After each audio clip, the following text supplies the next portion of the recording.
Total world wide देखा जाए तो 6 बिलियन के करीबन जो डायमंड एक्सपोर्ट पूरे वर्ल्ड में होता है उसमें से 35% इंडिया से ही एक्सपोर्ट होता है। तो करीबन देखा जाए तो 1.80 लाख करोड़ का जो एक्सपोर्ट है अपना रुपीज में, उसमें लास्ट 2-3 महीने से 15 से 20% गिरावट आई है। उसका 2-3 मेन रीजन है। पहला रीजन तो ऐसा है कि जो रशिया और यूक्रेन का वॉर हुआ वो हिसाब से जो भी रफ की प्राइस में अप एंड डाउन आया, वो हिसाब से यहाँ पे जो मैन्युफैक्चरिंग है उसका जो कॉटन पॉलिश का प्राइस और रफ के प्राइस में तालमेल नहीं हो रहा था। तो ओवरसीज में जो भी डिमांड है, ज्यादातर देखे तो अपना एक्सपोर्ट चाइना और हांगकांग, चाइना और अमेरिका मिला के 65% अपना है कारोबार वहां पे। तो वो दोनों कंट्री में डिमांड कम से कम आने लगी है और अपना मैन्युफैक्चरिंग जो कॉस्ट है उसके करीबन से 5 से 10% प्राइस में भी गिरावट है।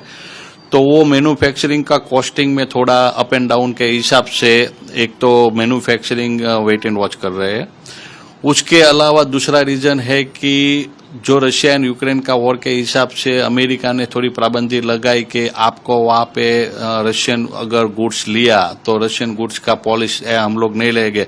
तो थोड़ी असमझ और मानसिक तौर पे सबको थोड़े घबराहट आई कि हम लोग अगर वो रफ लेंगे और हमारा पॉलिश रुक जाएगा तो फिर तो हिसाब से भी थोड़ा कंफ्यूज का माहौल हुआ।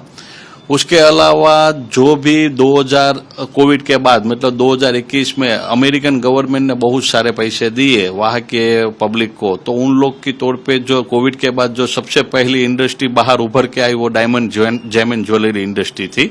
तो उन लोग ने वहां पे अपना जो भी पैसा इन्वेस्ट किया वो डायमंड ज्वेलरी में किया और इतना कारोबार बढ़ गया सबका कि जो लोग 100 रुपये का काम कर रहे थे उसका 125-150 रुपया का काम हो गया।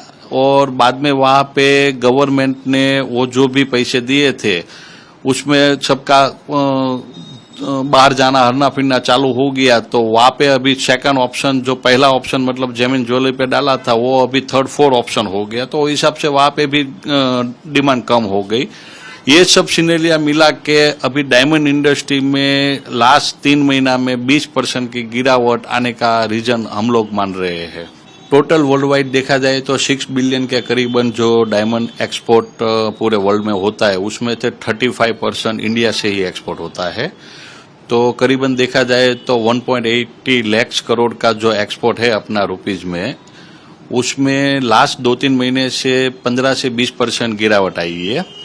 उसका 2-3 मेन रीजन है। पहला रीजन तो ऐसा है कि जो रशिया और यूक्रेन का वॉर हुआ वो हिसाब से जो भी रफ की प्राइस में अप एंड डाउन आया, वो हिसाब से यहाँ पे जो मैन्युफैक्चरिंग है उसका जो कॉटन पॉलिश का प्राइस और रफ के प्राइस में तालमेल नहीं हो रहा था। तो ओवरसीज में जो भी डिमांड है, ज्यादातर देखे तो अपना एक्सपोर्ट चाइना और हांगकांग, चाइना और अमेरिका मिला के 65% अपना है कारोबार वहां पे। तो वो दोनों कंट्री में डिमांड कम से कम आने लगी है और अपना मैन्युफैक्चरिंग जो कॉस्ट है उसके करीबन से 5 से 10% प्राइस में भी गिरावट है।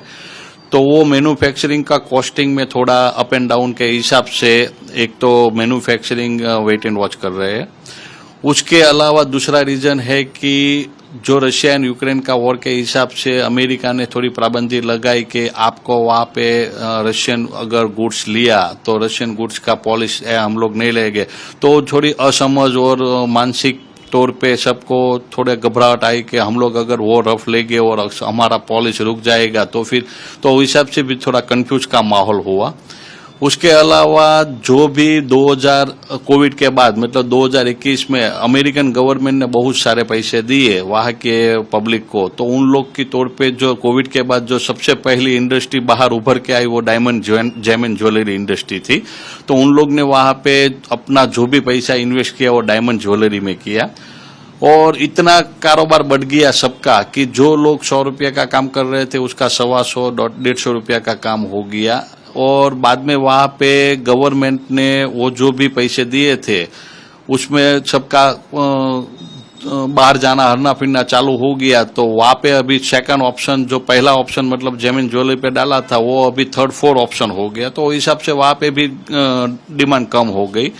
ये सब सिनेरिया मिला के अभी डायमंड इंडस्ट्री में लास्ट 3 महीना में 20% की गिरावट आने का रीजन हम लोग मान रहे हैं।